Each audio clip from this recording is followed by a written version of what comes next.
Aula 24, tá? Eu resolvi colocar uma foto que também extraí na internet de uma tubulação de gás, tá? No texto onde encontrei esta foto, né, estava referindo aí ao transporte de biogás, embora a tubulação de cor amarela, né, também pode ser usada para transporte do gás natural, né, aquele que é extraído em jazidas próprias ou associadas ao petróleo, né? Combustível não renovável. Mas nesse caso aí, combustível renovável, no caso o biogás ou o biometano, não sei. Daqui a pouco eu explico melhor o que é o biometano. Eu resolvi colocar essa foto, né, para recordar, né, que algumas novas tecnologias estão sendo introduzidas aos poucos no setor produtivo, né, visando o aumento do faturamento, diminuição do impacto ambiental, né, do passivo ambiental, né, enfim. Então, para quem tem um pouquinho mais de conhecimento de causa, né, aqui tem uma tubulação de cor amarela aqui. No começo, né, o Brasil estava adotando ainda hoje adota, né, mas com impacto menor, tecnologia de origem alemã, tá? Países como a Alemanha que desenvolveu mais a tecnologia da biodigestão e da conversão do biogás para biometano. Bom, o que tem a ver com isso? Vocês vão ver daqui a pouco. Então eu vou apresentar novamente aí aquela velha apresentação de sempre, tá? Pera um pouquinho, então, que tem uma pequena falha aqui, só corrigir antes, isso é pouca coisa. Bom, até então, né, eu estava falando sobre a produção, né, de etanol, né, até a parte da destilação, né, só recordando, né, que na destilação, né, as primeiras torres, né, vou até apresentar novamente, né, ah, assim, não é aquele simples repeteco, né? Vale a pena ver de novo, mas é só para inserir no novo, este no novo assunto.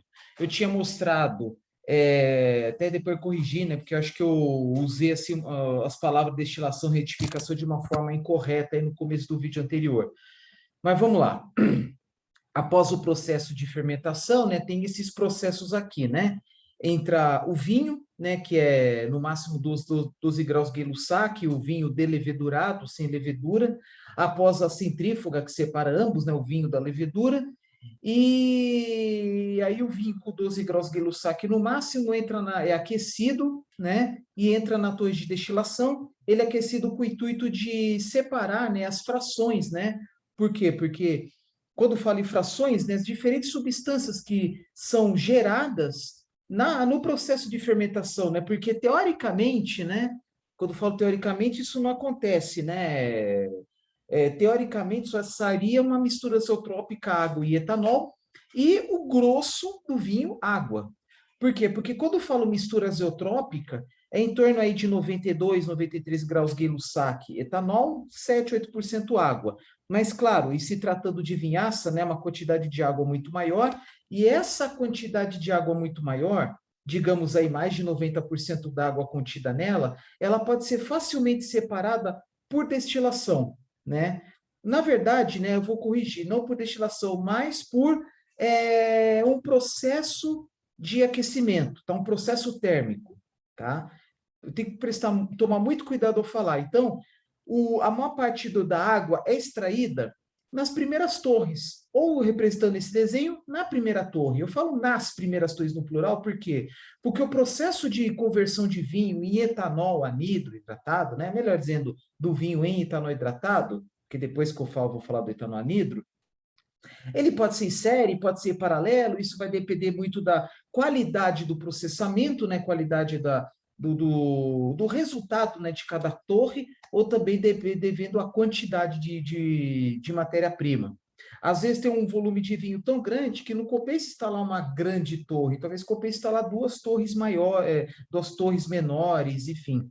A vantagem de ter duas torres gêmeas, né, ou mais, quando eu falo gêmeas, é a mesma capacidade, a vantagem é que uma, se tiver algum problema, pane, uma parada aí para limpeza, pode parar perfeitamente e outra continuar dando conta do recado, né? Ao passo que, se precisar parar uma torre única, interrompe totalmente o processo de destilação, por exemplo, né? Então, da mesma forma que pode ter, vai, duas ou mais torres de destilação, pode ter mais duas ou mais estruturas similares aí de retificação, desidratação, enfim. Mas claro que o setor de destilação é o que deve possuir uma capacidade, visto que o volume de vinho, né? Todo volume de vinho vai para a destilação. Uma parte dela vira flegma, a outra vira vinhaça. Então, certamente, retificação vai entrar um volume bem menor, né? Porque tem muito menos flegma que vinho, e depois muito menos assim, menos etanol hidratado do que flegma. Então, a tendência, lógico, é decrescer, né, os volumes, né, de vinho, que vai ser o de vinho, que vai diminuir, tornando flegma, e diminuir ainda mais, tornando etanol hidratado. Por quê? Porque a maior parte, mais de 90% do vinho, ele vira materiais residuais. Como assim materiais residuais? Vinhaça, flegmaça, tá? E também outros componentes, né, como álcools superiores, ácidos orgânicos, etanol de segunda, que podem ser comercializados, né, para outras indústrias, né? Então, assim, a cada 1 metro cúbico, 1.000 litros de vinho, sai, por exemplo, 920 litros de vinhaça, vai 92%, vamos supor, porque fala muito aí proporção, 1 litro de etanol para cada 1 litro de etanol produzido, produz 8 a 15 litros de vinhaça. Então, vou colocar aí, vai, 92%, bom número. Então, de cada 1.000 litros de vinho que entra no processo, sai, vamos supor, 80 litros de flegma, né? E aí vai extrair mais, vai concentrar ainda mais o etanol, vai extrair flegmaça. Então, vamos supor que a cada 80 litros de flegma sai 40 de flegmaça, e nesse caso vai sair 40 de etanol hidratado. Claro que eu não estou incluído no balanço de massa aí, que eu estou fazendo de uma forma bem rudimentar, as entradas de vapor vegetal e água, né? Aí já é outra história, tá? Bom, desculpa, que eu falei besteira aqui, a água não entra dentro das torres, né? É um processo indireto, né? Visando aí a troca térmica entre a água, né? E os fluidos que constituem o processo, vinho, flegma, etanol hidratado, etc. Tá? Então, olha só a importância do estudo da vinhaça. Então, como falei várias vezes, né, produz uma quantidade enorme de vinhaça em comparação à produção do etanol, né? E é isso. Então, muitas literaturas, né, eles têm essas convenções, né, destilação, torres A1, A2, A3, edificação B, né, enfim. Então, da destilação entra vinho, sai vinhaça e flegma. Na retificação entra flegma, sai flegmaça. Aqui está escrito flemaça, né? Deve ser um erro de português, imagino. E sai, né, etanol hidratado. E na desidratação entra etanol hidratado, sai anidro e sai também água, né? Por quê? Porque é um daqueles três processos, né? Usando um agente secante como MEG, monoetileno glicol, ou separador de azeótropos, no caso, separar mistura azeotrópica, água e etanol, ou peneira molecular, que é uma que não é térmica, desculpa, uma que não é puramente química, né, como as duas anteriores. É térmica, mas dentro da engenharia química, né, porque fala em processo de adsorção, que nada mais é do que como se fosse uma absorção, só que é algo em nível molecular, tá? Adsorção, nesse caso, né, é uma adsorção das moléculas de água. E desorção, né, desorção quando faz o contrário, quando retira a água das eólitas, né, que são aquelas estruturas porosas, né, de origem mineral que eu já tinha comentado anteriormente. E eu tinha comentado também, né, que a vinhaça, ela é produzida, né, para fins de fertirrigação. Tinha uma época aí, até da década de 60, 70, que era despejada nos rios, né, despejado no meio ambiente, matava os peixes, tal, era um grande passivo ambiental. A maior parte da flegmassa é usada para um fim menos nobre, né, que é misturado a vinhaça e inserido aí no solo, né, para fins de fertirrigação. Mas o problema é que a vinhaça e até mesmo associada à flegmassa, né, são materiais com alto passivo ambiental, como falei agora há pouco, então deve ser adicionados ao solo com muito cuidado. Então deve ser feita uma análise de solo, profundidade do lençol freático, proximidade com como é que se fala, com mananciais, né? tudo isso que eu tinha comentado várias vezes, né? E a vantagem, né, de retirar essa água da vinhaça, né, que eu falei algumas vezes aí, meio que por cima, né, que a concentração de vinhaça, ela permite gerar um material mais pastoso, né, mais concentrado de sólidos, né, e que permite ser conduzido, né, para distâncias maiores, ser vendido como adubo natural e se colocar no solo, ela elimina, ela dissolve os seus nutrientes de uma forma mais demorada. Porque se você inserir, né, a vinhaça in natura,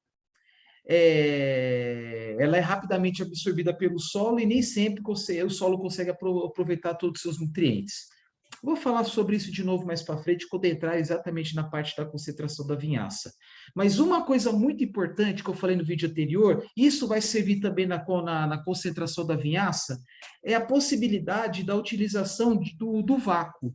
Isto é, de estruturas vacuométricas, porque, em geral, as usinas brasileiras utilizam destiladores atmosféricos.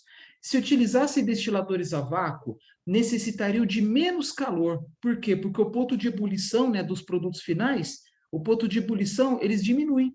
Né? Por exemplo, da água, a pressão ambiente é 100 graus, né?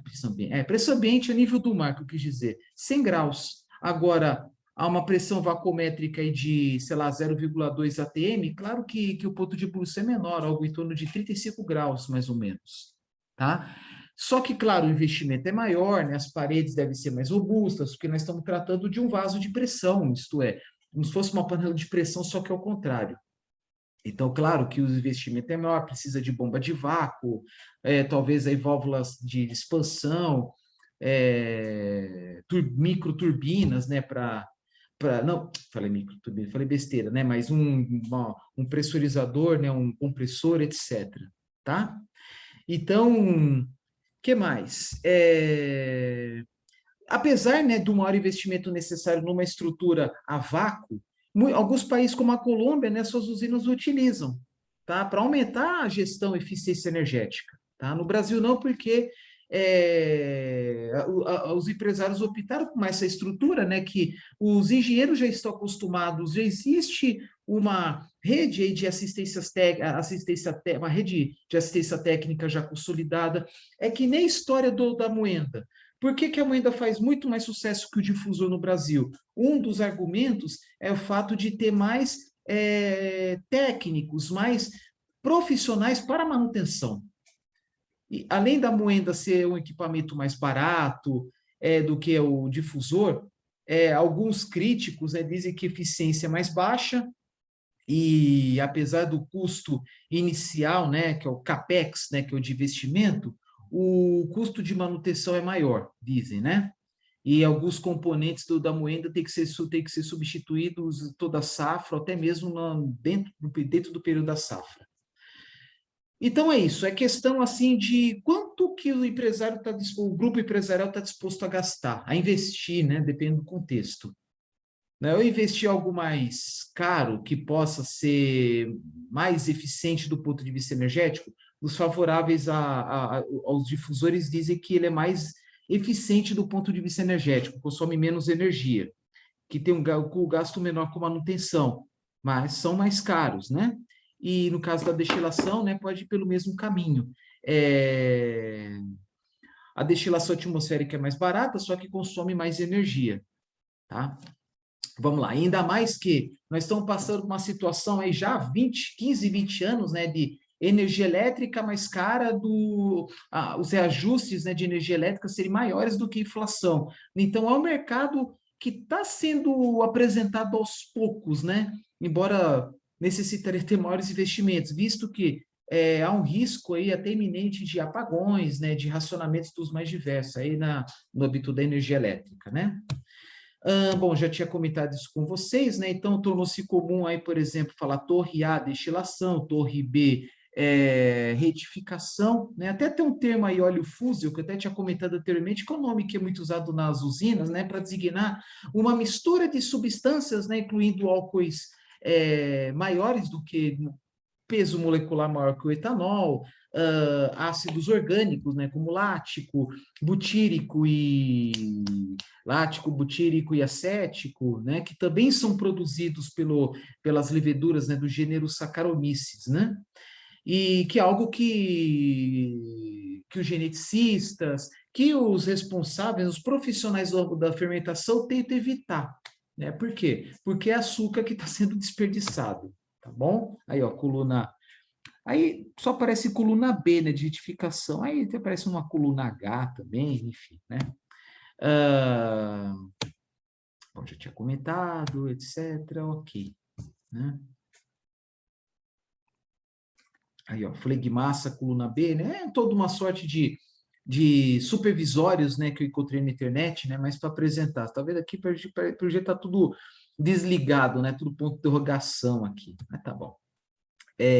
Tanque de vinhaça, né? Porque, gente, a quantidade de vinhaça gerada é muito grande. Então, é um grande desafio das indústrias, porque desde a década de 70, talvez 80, que é proibido o seu despejo nos rios, tá?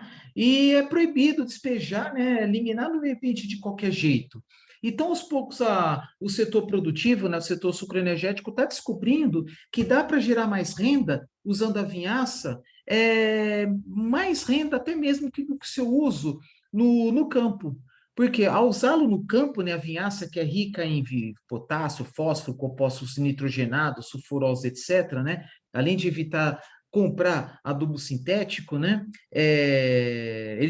a vinhaça pode ser usada para, vamos dizer aí, né, um fim aí que eu falei agora há pouco, por isso que vocês estão vendo essa foto aí atrás, né, uma geração adicional de energia. Bom, antes disso, né, tinha falado lá do dióxido de carbono, que é mais uma fonte de renda que pode ser usada nas usinas. Algumas já usam, né, aproveitando que o CO2 gerado por ela é a mais pura que tem, em comparação a outros processos produtivos que o geram, né? E vamos lá. Eu confesso para vocês, assim, que ainda eu não encontrei, pode ser que em breve encontre, uma foto de uma instalação própria de produção de biogás usando vinhaça. Então, por enquanto, eu peguei uma foto tirada que eu peguei na internet, né? Não é no Brasil, é no estrangeiro, não sei aonde, isso não importa. Mas eu peguei essa foto para quê? Para representar o processo de conversão processo de conversão de matéria orgânica em biogás. Então, por exemplo, um país como a Alemanha, né, que inclusive, até onde eu sei, tem uma planta que tem aí a maior, uma planta que, que detém a maior produção de biogás do mundo, né? Nesse caso, usando resíduos de origem vegetal. Bom, vocês sabem, né, que a biodigestão é um processo que utiliza essencialmente matéria-prima aguada, né, com alto teor de água, podemos dizer aí efluentes industriais de origem orgânica, por exemplo, da indústria de laticínios, produtos cárneos, alimentos, bebidas das mais diversas, né? Por exemplo, bebidas carbonatadas, suco, bebidas alcoólicas, fermentadas, destiladas, etc. Tá? Aqueles resíduos que podem ser cascas, produtos que não alcançaram o mínimo de controle de qualidade nem para ser consumidos. Então, muitas vezes são despejados aí nos biodigestores materiais residuais e materiais que devem ser descartados aí por questões sanitárias, né, para não causar problemas à saúde, ou porque não passaram aí, não tiveram as propriedades organolépticas propícias, né, para sua comercialização, né? Pode ser um alimento que não esteja estragado, mas, né, não passou no controle de qualidade dentro da usina. Então, o material residual gerado por indústrias é grande, né? Por essas indústrias que eu falei para vocês, por exemplo, principalmente indústrias de alimentos em geral e bebidas em geral. Só que já teve pesquisa desenvolvida, tese de doutorado desenvolvido, mostrando que justamente a maior potencial da produção de biogás e também de biometano, que eu vou comentar daqui a pouco, vem justamente no setor sucroenergético. Mas também, lógico, tem outros setores que podem gerar poderia deter uma grande produção de biogás, que eu falei agora, né? Processamento da vinhaça, né? Como vocês estão vendo aqui no título, né? Biodigestão da vinhaça. Não apenas da vinhaça, mas também você pode biodigerir torta de filtro, pode biodigerir palhiço, bagacilho, que são pedaços muito pequenos, né? E quando sai do processo, quando são gerados, eles não estão na base seca, não estão secas, estão úmidas. aí reforço o que eu falei, né, que a vinhaça, geralmente ela é produzida, né, geralmente utilizada, desculpa, o biogás ele é produzido, né, por meio de matérias-primas orgânicas muito úmidas, né, ao contrário da combustão, que quanto mais seco, melhor. A água mesmo é o próprio veículo para o desenvolvimento dos micro-organismos anaeróbios, né, principalmente, para produzir o biogás. Bom, vamos lá, o que é o biogás? É um combustível, né, cuja composição depende da matéria orgânica, né, da matéria-prima, e também da tecnologia de biodigestor. Essa aqui é uma delas, tá? E também depende muito, assim, digamos, do tempo de processamento, tempo da biodigestão, visto que a biodigestão é um processo lento, tá? Então, se for pensar no biodigestor, eu não sei se todos aí que estão vendo esse vídeo aí já viram alguma disciplina que fala sobre tecnologias de biodigestores. Por exemplo, tem uma, né, tem duas, né, que são uma das mais conhecidas, né, que é a indiana e a chinesa. A indiana e a chinesa, né, elas foram desenvolvidas, né, na Índia e na China, com o intuito, né, de utilizar os resíduos agrícolas, inclusive o esgoto gerado em fazendas, pequenas cooperativas, pequenas vilas, e também usando os dejetos de animais de criação, suínos, aves, caprinos, bovinos, etc.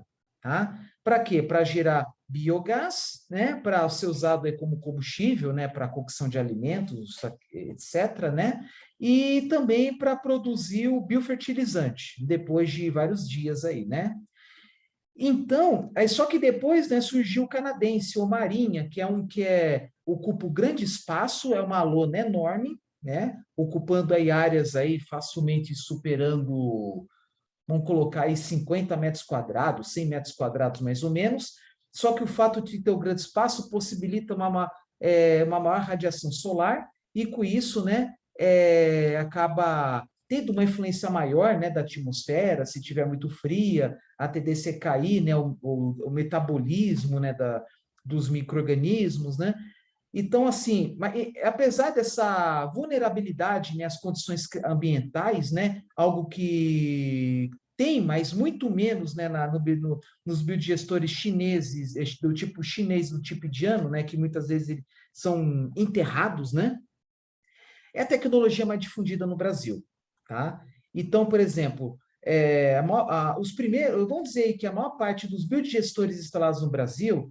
são biodigestores que utilizam dejetos de animais de criação, suínos, por exemplo, muito comuns aí no oeste do Paraná, tá? Onde lá, né, desenvolveu toda uma solução, né, de biodigestão, utilização, né, e consumo do biogás, conversão do biogás para biometano, que pode ser usado para diversos fins, como fins veiculares, tá? Então, aqui, por exemplo, vocês estão vendo que é uma estrutura grande, né? Eu não sei que resíduo utiliza aqui nessa foto, não é o caso, mas vocês estão vendo aqui, são dois biodigestores, possivelmente produção em batelada, tá? Por exemplo, da tipo marinha, que é muito comum nas fazendas brasileiras, pode ser, é muito comum, né, usar em tipo batelada, tá? Mas, por exemplo, chinês, indiano, é mais comum, até onde eu sei, né, usar da forma contínua. À medida que vai entrando material residual, vai saindo o outro que já tinha entrado no processo de biodigestão aí semanas antes. Esqueci de falar uma coisa, né, que eu falei, né, que o teor, né, a composição do biogás, né, depende da matéria orgânica, da tecnologia e também do tempo de biodigestão. Por quê? Porque a biodigestão é dividida em fases, tá? Não é o caso aqui, né? Aí tem umas fases aí, tem acidogênese, acetogênese. A cada passo, né, há uma conversão, né?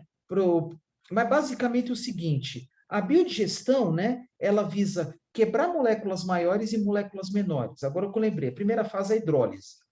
Por quê? Porque os resíduos orgânicos, elas possuem açúcares, gorduras, além da água, e também proteínas. Então, vamos pensar primeiro nas grandes moléculas. Açúcares, podendo ser polissacarídeos como amidos, polissacarídeos como celulose, glicogênio, tá? Que não falo aqui, não falo aqui, que nunca ouvi, não é o caso aqui do assunto, né?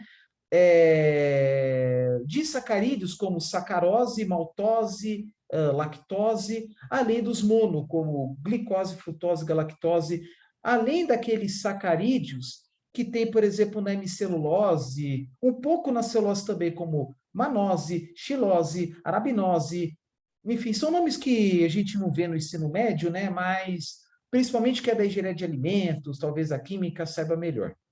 Tá bom.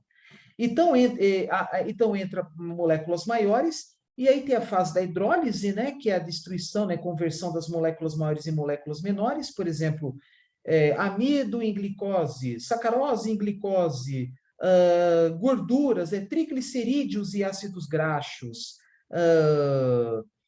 entre outros, e também, né, proteínas e aminoácidos, depois aminas, e assim por diante. Aí tem a hidrólise, aí depois a acidogênese, né, que é a conversão de ácidos orgânicos, depois a cetogênese, que são acetatos, né, e depois a conversão dos acetatos em metano e CO2, né, que são os dois principais componentes do biogás. Então, de novo, a variação da matéria orgânica, até o método construtivo e também o tempo de biodigestão é que contribui aí para o maior ou menor teor de CO2, dióxido de carbono, e CH4, que é o gás metano, além de traços de outros componentes. Por exemplo, o biodigestor geralmente é operacional, né, fechado, evitando a entrada de ar. Porque se entrar ar, ao invés de ter anaerobiose, vai predominar a aerobiose. Só que na aerobiose nem sempre vai produzir metano. Vai produzir, mas muito menos na prática. Então tende a ser tudo fechado para trabalhar em aerobiose, para operar apenas os micro-organismos anaeróbios, isto é, que não consomem oxigênio, tá bom? Claro que no começo, né, quando entra a matéria-prima, no ambiente vai ter oxigênio, vai estar lá um pouco de aerobiose, mas depois é a anaerobiose, tá? Bom, aí, qual é a composição do... Quanto de metano que tem no biogás? Coloque média aí 60%, vamos colocar entre 40 e 70, tá? 40 a 70%, e CO2 em torno de 20%, aí 15 a 30%. Mas também tem água, né? No caso, umidade, né? Porque o biogás ele é úmido, né? Traços de oxigênio, né? Gás oxigênio O2, gás nitrogênio N2, né? Possivelmente oriundo aí de ingressos do ar no interior, né? do biodigestor. Aí vai depender muito da matéria-prima. Se for aquela matéria-prima mais pura, por exemplo, dejetos, fezes, urina de animais, como ela não tem sabões, como ela não tem substâncias sintéticas, então não há produção de siloxanos, né, que são substâncias tóxicas que devem ser, quer dizer, tóxicas ao processo, tal, que devem ser filtradas, né? Agora, o gás de aterro é mais complicado, por quê? Porque o gás de aterro é gerado através de lixo, né? Lixo, podendo ser lixo industrial, lixo urbano, e o lixo tem uma gama muito grande, né, de materiais, né, uma composição muito heterogênea, tá? Então, são gerados aí tem até a presença de metais pesados, né, no biogás do aterro, que devem ser, obviamente, filtrados. Além, né, de frações aí de gases, de hidrocarbonetos, né, alguns alcanos, talvez até alcenos, né, mas é coisa de partes por milhão, até mesmo partes por bilhão, mas dependendo da situação, eles devem ser filtrados. Então, o que vocês estão vendo aqui, né, 2 biodigestores e um container que supostamente aí tem um gerador. No Brasil, mais comum é usar o motor de combustão interna. Só que até onde eu sei, né, no Brasil não tem fábrica de motor de combustão interna para biogás. Então, muitas vezes adquire uma diesel e adapta, tá? Sempre colocando lá um filtro ou um sistema de filtragem antes, né? Então, quando você vai filtrar o biogás, aí tem que ter alguns materiais e alguns componentes para filtrar água, né, umidade, compostos sulfurosos, né, por exemplo, sulfatos, sulfitos, principalmente gás sulfídrico, né, o H2S, tá, porque o enxofre, o gás sulfídrico em contato com a água gera ácido sulfúrico, então o que pode acelerar a corrosão dos metais, né, principalmente, das tubulações, das vedações, do motor. mas nada impede também de usar uma turbina, uma microturbina, né, a gás, né, adequada para usar biogás, né? E que mais? Existem também equipamentos, dispositivos para extrair, por exemplo, CO2. Extrair também alguns metais, algum material particulado, etc. Aí nós estamos falando da conversão do biogás para biometano. Biometano nada mais é do que um produto da purificação do biogás, porque o biogás tem em média aí 60% de metano, 20% de CO2, sei lá, 10% de água, O2, gás O2, gás N2, gás H2S, alguns hidrocarbonetos e assim por diante. Mas, para ser oficialmente usado como metano, lógico que tem que passar por um tratamento. Aí retira água, H2S, material particulado, gera um pouquinho, além do próprio CO2, né, para ter um combustível com no mínimo 90% de metano. Vamos colocar em média 95%, né? Tem uma norma da ANP que fala das composições, né? Tem lá uma norma que rege em cima do biometano, não sei de cabeça, mas não é o caso, mas é mais ou menos isso. O biometano tem 90 a 95% de CH4, gás metano, e pode ser conduzido perfeitamente nessas tubulações de cor amarela representadas aí na figura que está atrás de mim. Então, de novo, biodigestores, casa de máquinas, né, geração de energia elétrica.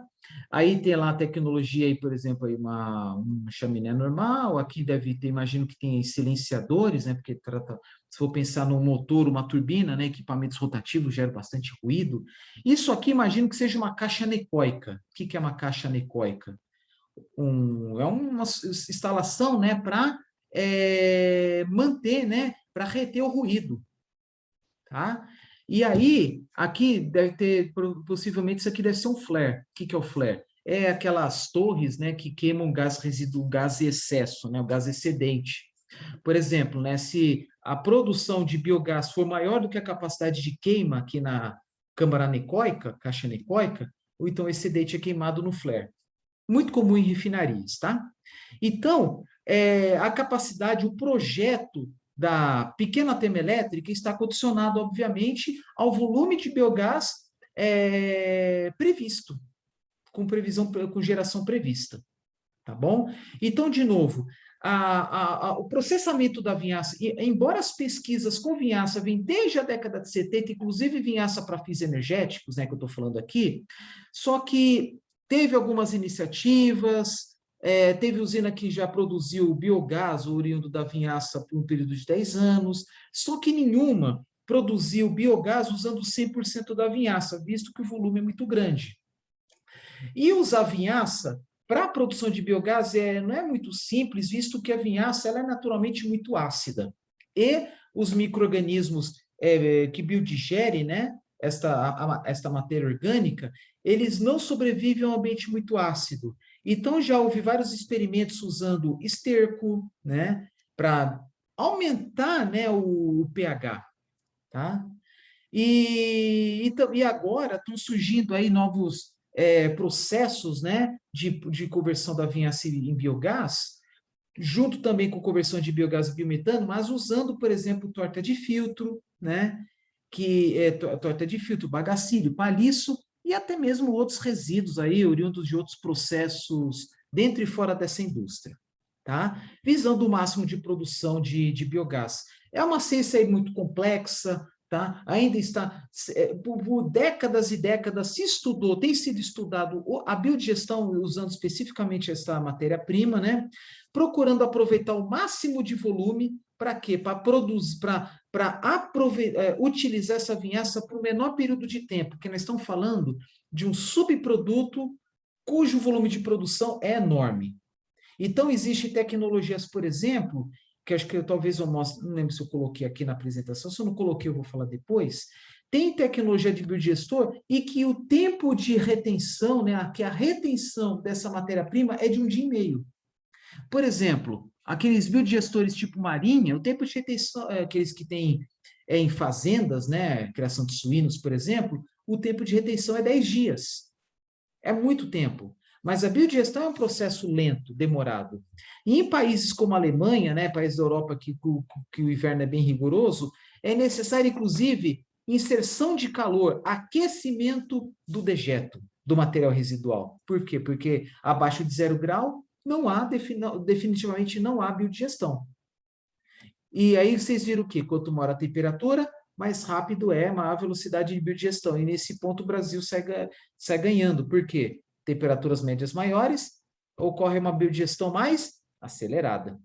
Então, ao invés de ter um biodigestor com tempo de retenção de 10 dias, por que não tem um dia e meio? Porque, por exemplo, esses biodigestores aí, marinha, indiano, chinês, eles são simplesmente reatores, onde são tanques onde você despeja a matéria orgânica num ambiente vedado, fechado, e só. Mas tem uma tecnologia chamada UASB, é uma sigla em inglês, UASB, que ela tem pás, tem motor, tem pás que ficam para giratórias, né, que tem por objetivo o quê? Homogeneizar a mistura, acelerando a biodigestão. Porque o ASB, ele muitas vezes ele é trabalhado, acho que a grande maioria das vezes, imagina, é trabalhado de forma contínua. Mas independente, se fosse trabalhado em batelado, não tem problema. Por quê? Porque entra a matéria orgânica e agita aí, e aí depois de um certo tempo, ele sai de um tanque e vai para o outro. Você pode trabalhar com ASB com apenas um tanque, pode trabalhar com 3, tá? Porque, por exemplo, se trabalhar com 3, a cada tanque é um processo. Por exemplo, que eu falei no começo, hidrólise, acidogênese, acetogênese, agora que eu lembrei, metanogênese. Hidrólise, quebra de moléculas maiores e menores, acidogênese, conversão dessas moléculas, né, como aminas, aminoácidos, aminoácidos, né, ácidos graxos em glicose, frutose, galactose, etc., em ácidos orgânicos, depois acetatos e depois metano e CO2. Então, você pode até colocar até 4 câmaras diferentes, cada uma trabalhando numa fase. Tá? Ou fazer um tanque só, tá? Só que provavelmente a eficiência vai ser mais baixa. Mas cada caso é um caso. Vamos falar de potenciais, né? Eu não lembro se eu está nos slides seguintes, não importa. Há um potencial muito grande de produção de biogás da vinhaça. Se o Brasil aproveitasse todo o potencial que tem nas usinas já existentes, com a capacidade já existente, poderia substituir 1/3 de todo o óleo diesel utilizado nos caminhões no Brasil. 1/3. Tá? E também substituir 1/6 de toda a energia elétrica consumida no Brasil. Então, potencial muito grande. Onde eu quero chegar? O biogás e o seu produto, o biometano, nesse caso especificamente o biometano pode ser usado em motores. Agora há pouco eu falei, né, que o biogás queimado no motor ou numa turbina para gerar energia elétrica. Ok. Só que o biometano é um produto de melhor qualidade. Você vai extrair antes o CO2, a umidade, H2S. CO2, o poder calorífico é 0, que é um produto final da combustão, né? Nesse caso aí, produto final da biodigestão. Então, ao colocar um produto mais rico em metano, lógico que o volume, o PCI daquele volume vai ser maior, no poder calorífico, independente, PC ou PCS, né? O poder calorífico vai ser maior, tá? Além de ter menos impurezas. Além de ser um produto com uma maior previsibilidade, né? Porque o biogás, a composição do biogás, ele pode alterar até com o tempo. Pouco, mas pode. Ou devido aí a alterações, alguma falha dentro do processo da biodigestão, porque eu já estou falando de processo, porque nós estamos envolvendo infraestruturas de porte maior. Tá? Mas as usinas que atualmente convertem vinhaça e biogás, e depois biogás e biometano, ainda são poucas no Brasil, mas são crescentes. Já tem usina no estado do Paraná, tá? Em que há uma produção de biometano para alimentar seus caminhões. E, se for o caso, aí até carros leves convertidos, né? E tem uma usina na região de Presidente Prudente, interior de São Paulo, onde já há uma inserção do biometano em rede de gás natural. Tá? Aí eu falei agora há pouco, né? Ele poderia substituir um terço do óleo diesel ou um sexto de toda a energia elétrica consumida no Brasil, mas imagina a longo prazo aí, com uma previsão da instalação de novas usinas e ampliação das já existentes. Aí o potencial é maior, tá? Mas alguém pergunta, por que que essa produção de biometano, essa expansão desse setor, por que que não fizeram isso antes? Porque é uma tecnologia assim que é difícil de ser dominada, porque a vinhaça é uma matéria-prima muito complexa de ser trabalhada, né, para fins de biodigestão. É, desde a década de 70 estão trabalhando sobre isso, e claro que até ter a tecnologia como é hoje, né, apanhou-se muito, então houve muitas paradas prematuras aí da geração, né, de energia usando biogás, aí teve paradas prematuras não programadas para fins de manutenção prematura, desgastes prematuros, corrosões, abrasões prematuras.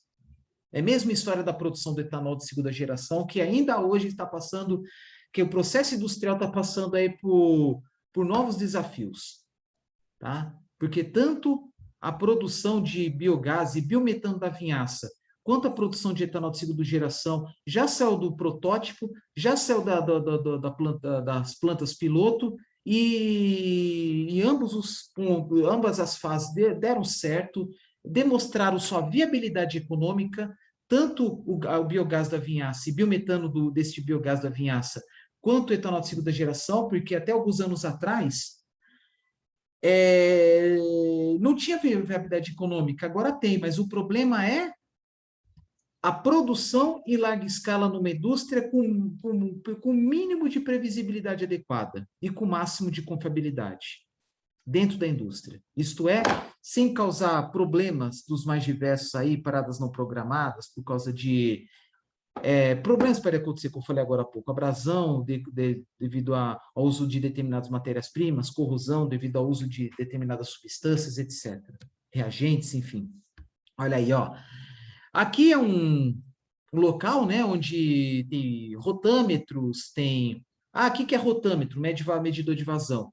Manômetro, aqui é o manômetro, talvez é um termômetro, embora o gás, né, esteja fluindo a temperatura ambiente, aqui as conexões por meio de flanges, tá?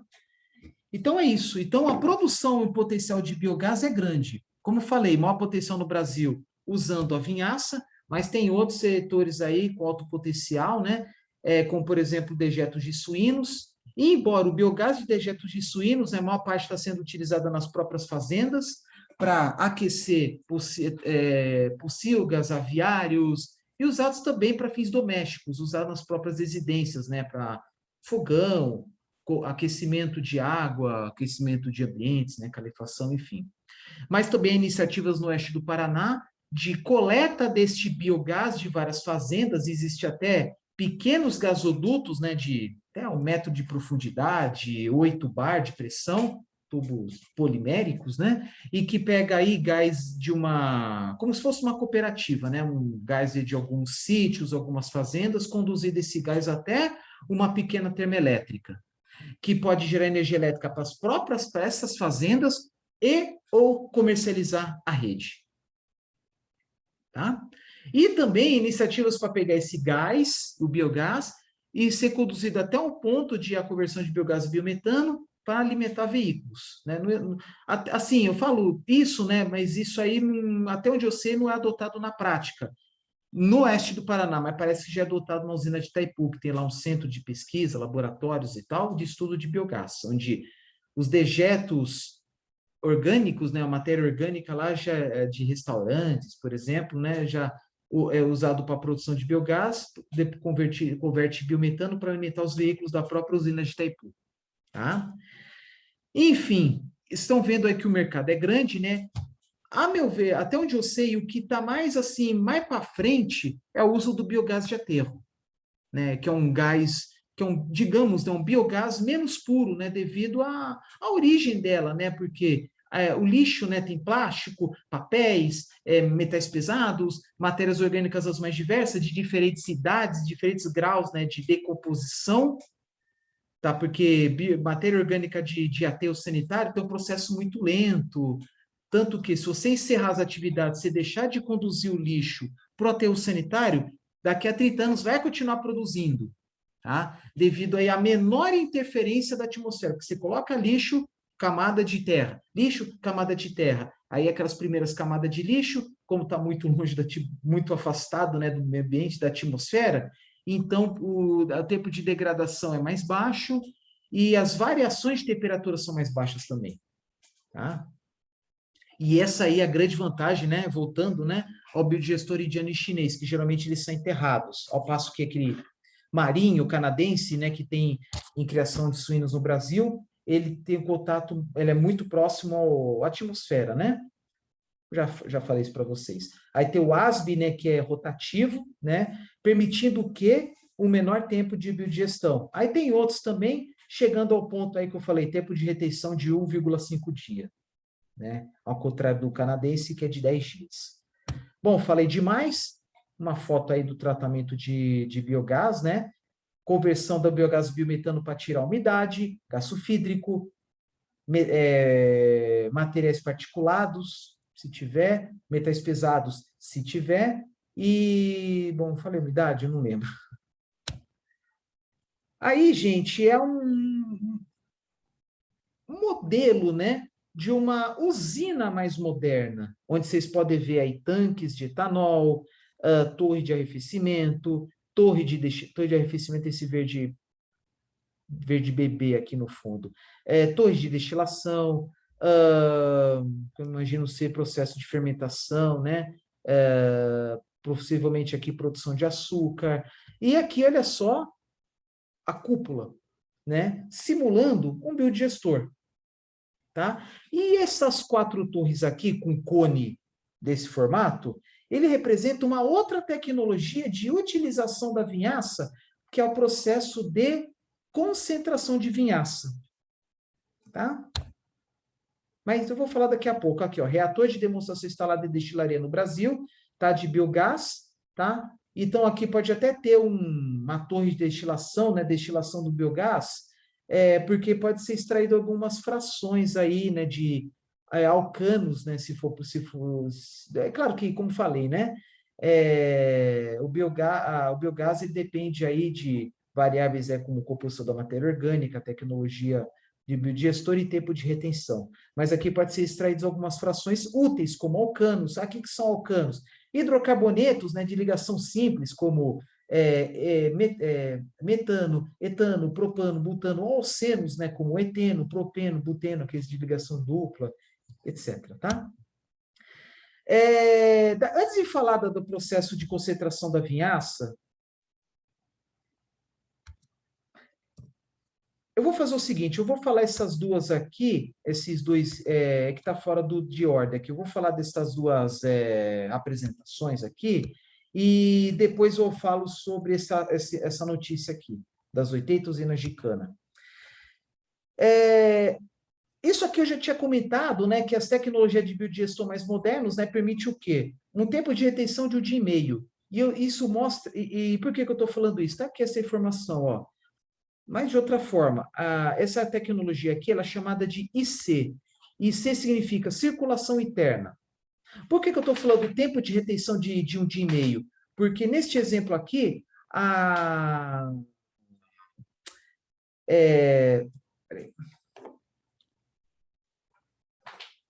neste exemplo aqui,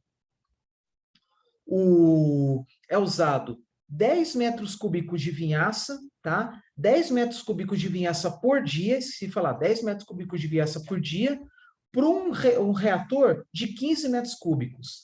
10 metros cúbicos de vinhaça por dia por um reator de 15 metros cúbicos. Vai fazendo o cálculo, tempo de retenção de 1 dia e meio, tá? Olha só, antes disso, a quantidade de biogás produzido a partir de 1 metro cúbico de vinhaça varia entre 7 e 15 normal metro cúbico. Isso corresponde entre 37 e 78 kWh de energia térmica ou 17 a 37 kWh de energia elétrica. A grande maioria das tecnologias, vamos dizer, quase todas as tecnologias, né, de conversão de energia elétrica usando por meio de um sistema térmico, turbinas a gás, motores de combustão interna, elas geram muito mais calor do que energia elétrica. É isso que vocês estão vendo aqui, ó. uma produção de energia elétrica um pouco abaixo da metade do calor residual. É igual um motor de carro, né? Você coloca 100 unidades de energia oriunda do combustível, vamos por 100 joules aí de energia do combustível, o que vai para as rodas é média 15, 20, né? 15, 20% de energia mecânica, o resto é calor, né? Então, de novo, a cada metro cúbico de vinhaça, ele agora a cada um metro cúbico de vinhaça é gerado entre 7 e 15 nanômetro cúbico de biogás. E aí produz em torno aí de até 78 kWh de energia térmica e até 37 kWh de energia elétrica, né, que dá aí para atender várias casas, né? A produção de biogás depende do DQO. O que é DQO? Demanda ainda DQO, né? Mas também depende muito do DBO. DBO é demanda bioquímica, DQO é demanda química, que é o quê? A quantidade de oxigênio necessário para tratar a água, né? Que, claro, vai ser rica e matéria orgânica, né? Nesse caso aqui. Então, quanto maior esse valor, mais matéria orgânica tem nesse volume, né? Só para fins de comparação, né? A vinhaça, ela tem algo como algo como 10, 20 mil miligramas de DBO por metro cúbico de vinhaça. Água potável não chega a 10. Não é nem 10 mil, é 10 mil. Conta nos dedos das duas mãos. 7, 8, 10 miligramas. A vinhaça, 10 mil a 20 mil miligramas. Então, e é um valor 10 mil, 20 mil, algo comparável ao esgoto doméstico. Só para mostrar aí o potencial nocivo ao meio ambiente, né, da vinhaça. Considerando uma vinhaça com DQO de 30 gramas por litro, né? Peço desculpa, eu falei uma coisa errada aqui. Na verdade, por exemplo, eu falei vinhaça 10 mil a 20 mil, até mesmo 30 mil miligramas, não por metro cúbico, é por litro. Tá? Peço desculpa pelo erro de unidade. Não é miligrama por metro cúbico, é miligrama por litro. Mas eu falei aí de centenas de milhares. Aí, vamos corrigir aqui. 30 gramas, aí DQO, né? DBO é algo bem semelhante, 30 gramas por litro, né? Esgoto não é muito diferente. O volume de reator necessário para tratar um metro cúbico por dia de vinhaça pode variar de 3 metros cúbicos no ASB, que é aquele que tem pás giratórias, alguns ASBs têm 3 tanques, e aí a água tratada, né, do terceiro tanque pode ir no tanque aberto. Esqueci, né? Lógico, o ASB é o tanque fechado, com na parte de cima, né? Como a grande maioria dos biodigestores, em cima, no topo, tem uma tubulação, né? Um tubo, né? Que sai o biogás. E até tem uma tecnologia, se não me engano, eu não lembro se é de ano chinês, que tem uma cúpula que ela sobe. À medida que vai aumentando o teor de biogás, a quantidade de biogás, o biogás, a cúpula sobe, tende para cima, aumentando o volume acumulado de biogás, né? Então, aqui, ó, tempo de retenção, 3 dias no caso do ASB, 1,5 no caso do interno circulation, ou até 15, eu falei 10, né? Aquela hora da marinha, né? O canadense, né? Dos tratamentos de dejetos suínos. Vou corrigir aqui, né? 10, 15 dias. Mas é grande. Nos últimos anos foram desenvolvidos novos tipos de reatores anaeróbios que se caracterizam por maior estágio de aplicação, o que significa menor volume de reator para tratar a mesma quantidade de DQO. Um dos mais conhecidos é esse aqui, o IC. Tá? Então, ele mostra aí o dejeto, né? No caso, a vinhaça entrando por... Pode ser outra matéria orgânica, né? Mas um material, um dejeto entrando no 1 e saindo no 5. E o 6 sai o biogás. Tá bom? É o que eu tinha falado antes, né? Tempo de retenção de 1 dia e meio. Um grande desafio para as indústrias, né? É claro que elas estão trabalhando com biodigestores cuja capacidade é bem menor em comparação ao volume total de vinhaça que eles possuem. Mas com o tempo, com o aprendizagem da tecnologia, a tendência é aumentar cada vez mais o número de biodigestores, o volume, a capacidade delas, permitindo, obviamente, uma maior geração de biogás que pode ser queimado no próprio local, sem purificação. Ele pode ser queimado no motor, pode ser queimado aí em alguma parte acessória aí à caldeira, um combustível suplementar à caldeira, tá? Podendo, por exemplo, aquecer, né, a água, né, que vai ser introduzida na caldeira. Eu estou falando dessa forma que, por enquanto, né, as plantas atuais aí, eles têm uma capacidade de geração de calor ainda muito menor do que o bagaço e a palha. Por isso que eu falei, é um sistema suplementar. Mas também pode alimentar, como falei, né, veículos pesados, caminhões, colheitadeiras, tudo que tem motor a diesel. E aí cai num ponto muito interessante, né? Está sendo desenvolvido no mercado, né, um novo produto virtual, né, que são os créditos de carbono, por parte das usinas sucroenergéticas e também por outras plantas industriais produtoras de biocombustíveis, como as usinas de biodiesel e plantas separadas de produção de biometano. Esses créditos de carbono específicos nesse setor de produção de biocombustíveis são chamados de CBIOs. Tá? Então, o CBIO representa uma emissão evitada de tonelada de CO2 equivalente. Tá? Então, a vantagem de desenvolver soluções para substituir combustíveis fósseis dentro da cadeia produtiva, ele permite uma maior pontuação por parte dessa usina que produz etanol, permitindo aí um maior rendimento, um maior ganho de CBIOs, porque nós estamos falando de emissões evitadas. Já existe um mercado, foi criado há 2 anos, uma bolsa, já está sendo cotada uma bolsa, que é a famosa B3, lá de São Paulo, né, que é a maior bolsa do Brasil, né, talvez maior da América Latina também, uma das maiores do mundo, que, para quem não sabe, B3 foi a fusão aí da Bovespa com a Bolsa de Mercadorias e Futuros, lá de São Paulo. Então, dentro do B3 tem o mercado de CBIOs, tá? Bem mais para frente explico melhor, né, sobre o RenovaBio e tal, mas é mais um produto a ser comercializado com um potencial, né, de ganhos por parte da usina entre 1 a 5 centavos, 1 a 5 centavos de real por litro de etanol comercializado. Eu falo uma faixa grande entre 1 a 5 centavos, né, porque depende muito da cotação do CBIO, dos CBIOs num determinado momento, num determinado dia, né, porque como toda commodity, também uma variação diária. Não sei se acho que não chega a ser diária, não. Acho que chega a ser curto período de tempo, minuto, segundo, enfim, dos CBIOs, né? Lei da oferta e da procura, né? Enfim, quanto mais compradores, como é que se fala? Quanto mais compradores, o preço aumenta. Quanto mais vendedores, o preço cai. Lei da oferta e da procura. Voltando aqui a falar da biodigestão da vinhaça, estou lendo aqui para não ficar muito repetitivo. Aqui ele está falando, né, de evitar flutuações de pH, né, porque a vinhaça ele é extremamente, não extremamente, né, como ácido sulfúrico, como ácido cítrico, mas ele é ácido, pH 4, pH 4,5. Tá? Então tem todo um processo para diminuir esse pH, permitindo aí um trabalho eficiente por parte dos micro-organismos anaeróbios, né? Tá bom, é isso aí, né? Aí o efluente final, né, sai do reator, depois de passar por um separador de gás, separador de biomassa, esse aqui, esses números aqui representam aqui a figura. Não vou ficar detalhando, descrevendo, para não ficar uma apresentação muito maçante, tá? Mas a fonte está aqui. Quando essas informações, assim, bem ricas, eu faço questão de colocar a fonte. Agora, vamos falar sobre a notícia aqui, né? Infelizmente, lá para 2015 para frente, 2016, com o ápice 2015, com o ápice 2016, 17, 18, houve fechamento de muitas usinas no Brasil.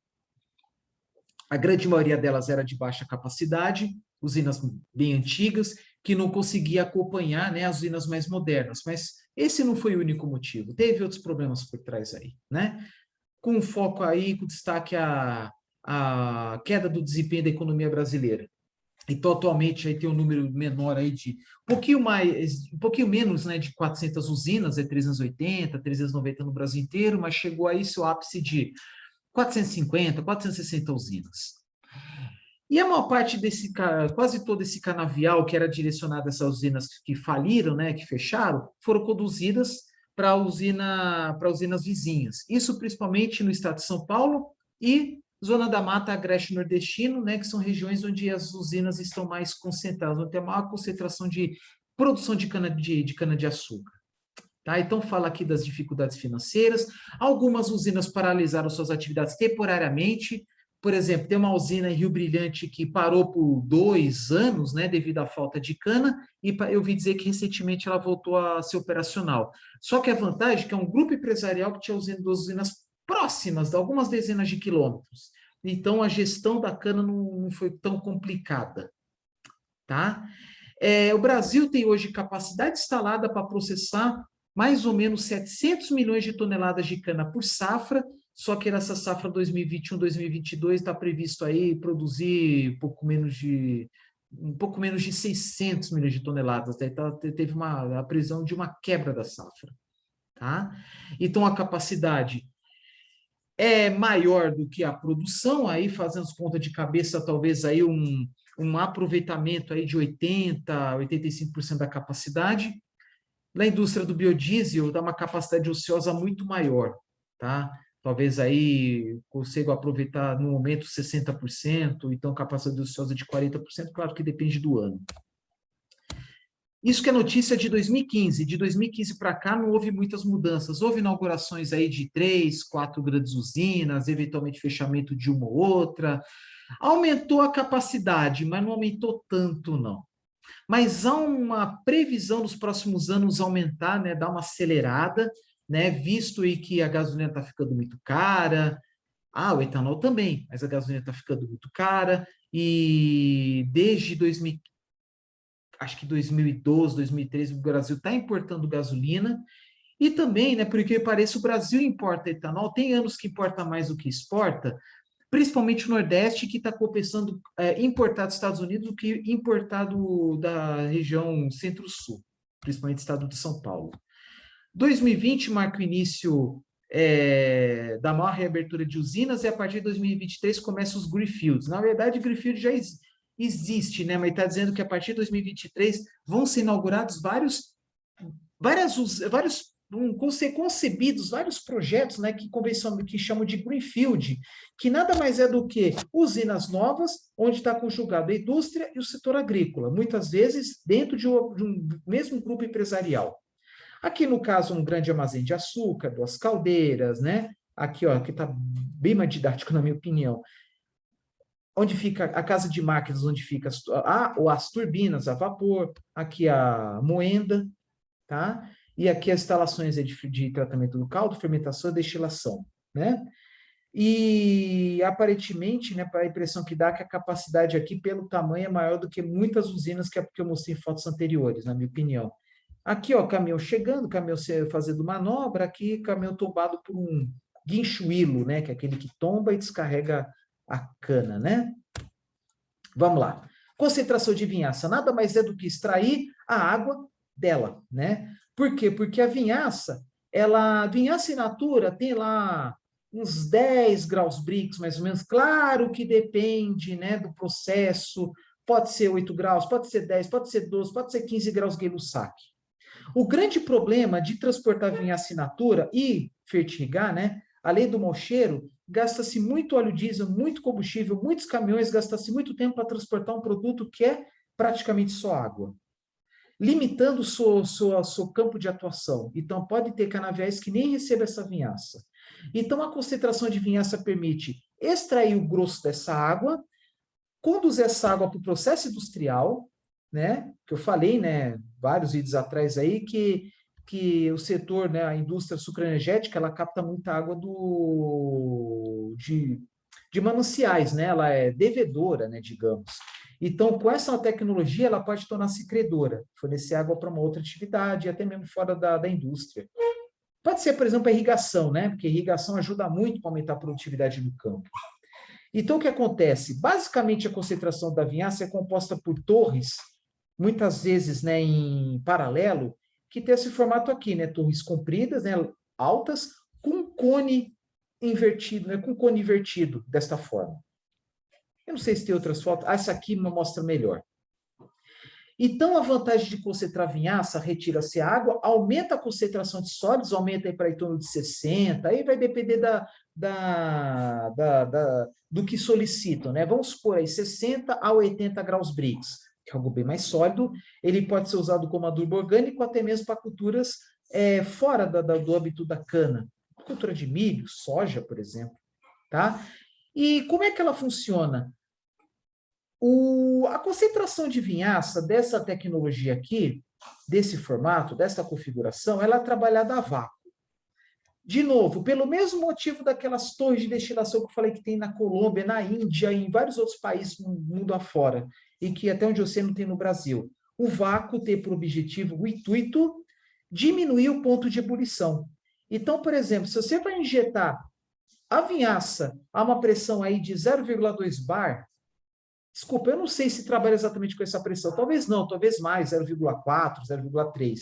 Mas vamos supor, um 0,2 bar, ela consegue evaporar água a uma temperatura muito mais baixa que 90 graus, por exemplo. Eu falo 90 graus, né, porque cidades do interior, 300, 400 metros de altitude, o ponto de ebulição é 92, 95 graus Celsius, só no nível do mar que é 100, né? Então, no vácuo, você pode extrair água a 35, 40 graus Celsius. Então, o gasto energético é menor. Tá? E vocês viram que tem muitas instalações dentro da usina visando o aproveitamento máximo desse calor, né? Muitos trocadores de calor altamente eficientes, embora caros, aqueles famosos trocador de placas, né? Então é o seguinte, a concentração de vinhaça, ela está sendo trabalhada em série. Então, por exemplo, a vinhaça entra nessa primeira torre, que depois vai para essa segunda, vai para essa terceira, vai para essa quarta, vai para essa quinta. Ter lá, sei lá quantas torres, vamos supor 5, conforme está nessas fotos, podendo ter mais, ou até podendo trabalhar em paralelo, dependendo do volume, da relação volume versus capacidade instalada. Mas basicamente é isso. É extrair a água no vácuo.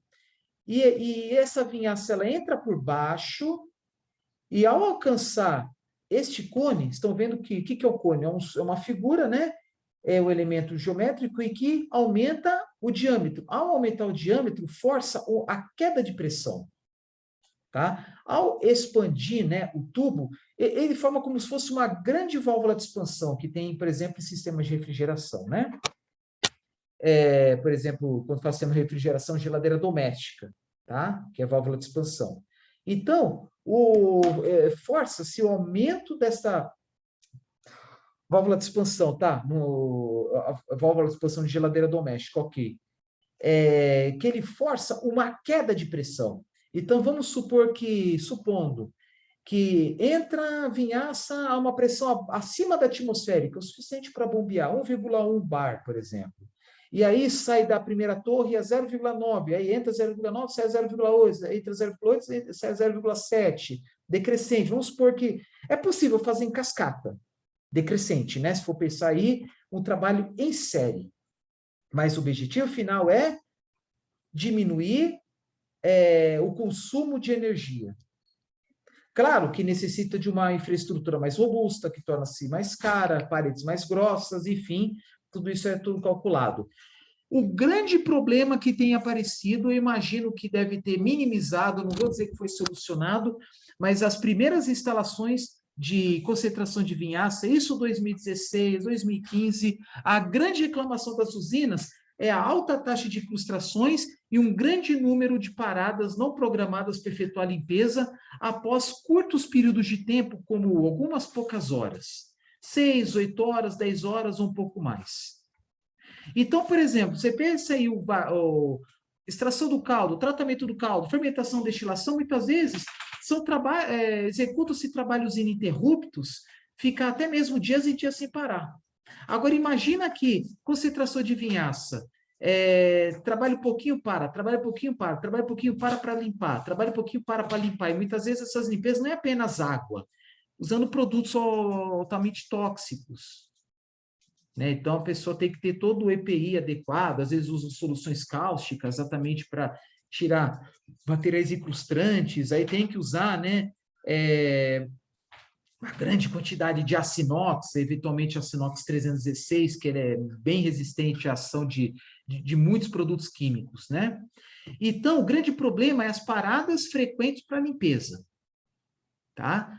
Mas espero que isso aí de 2015, 2016, agora vai decidir de 2021, né? Eu confesso que não tenho acompanhado tanto, mas espero que tenha minimizado esse problema. Claro que parada sempre tem que acontecer para efetuar limpezas, né? E quando fala limpeza, é parada não programada, limpeza obrigatória, porque simplesmente houve entupimento dos tubos, tá?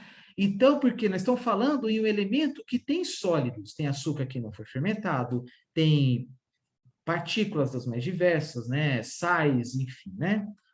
Rico em compostos com fósforo, fosforosos, com potássio, nitrogênio, enxofre, etc. Tá bom?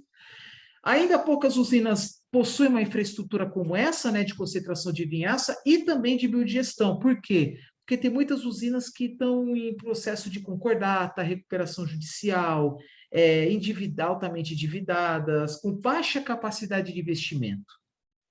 Tá bom? Bom, por que concentrar vinhaça? Tá? Vocês viram aí.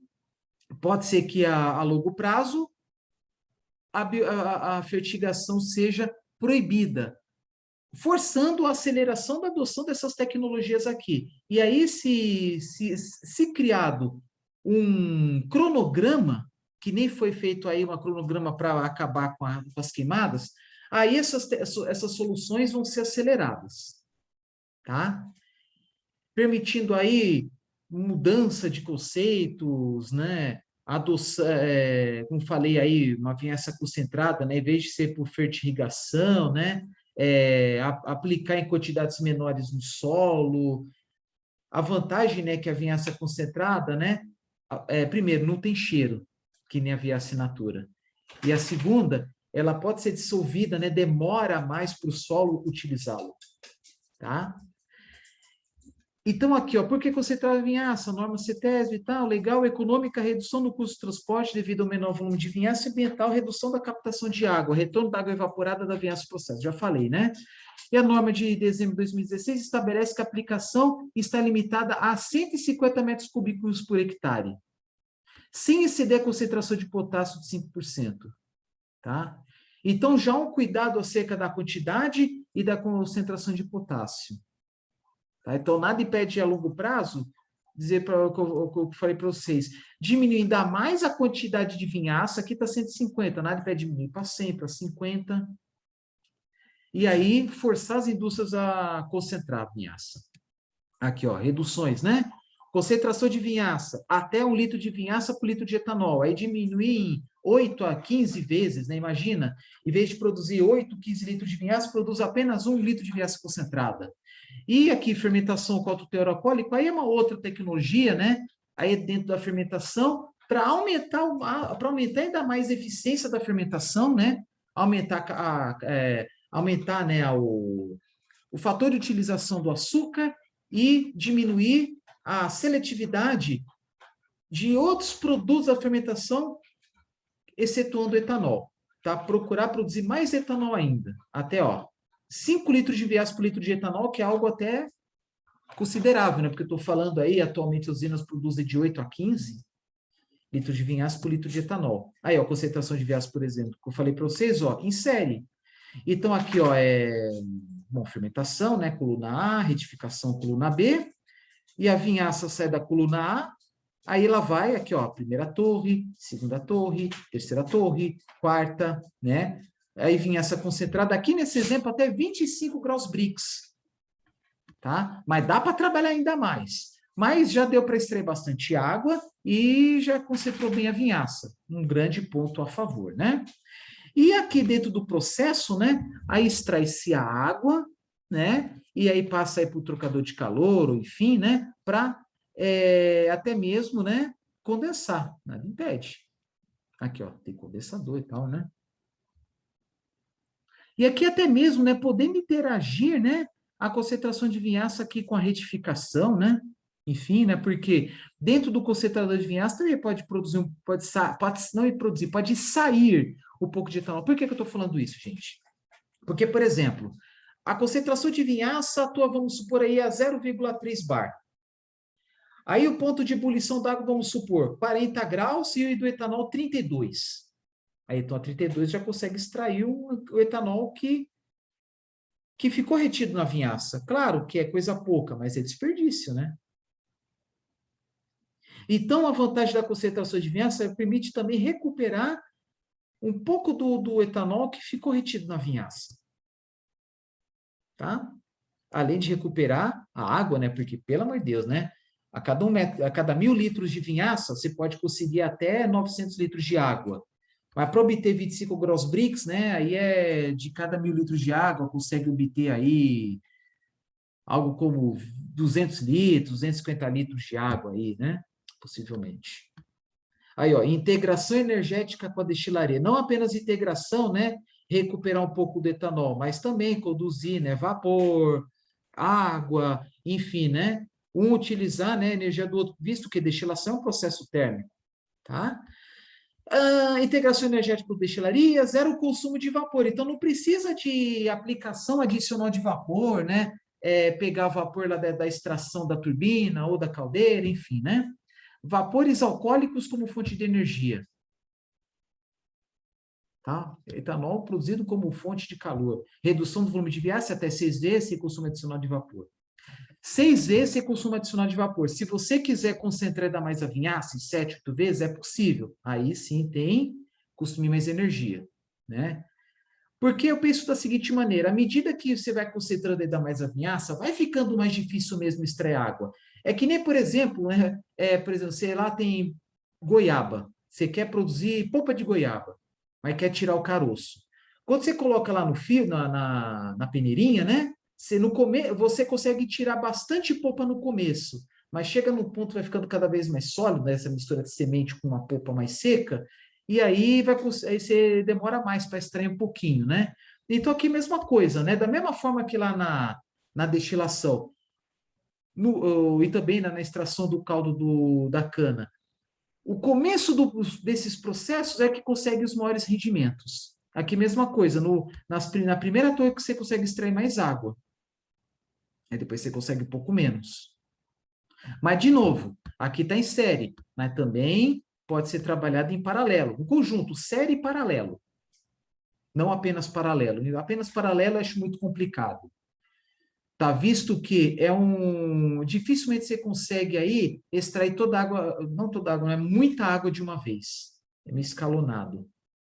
Tá?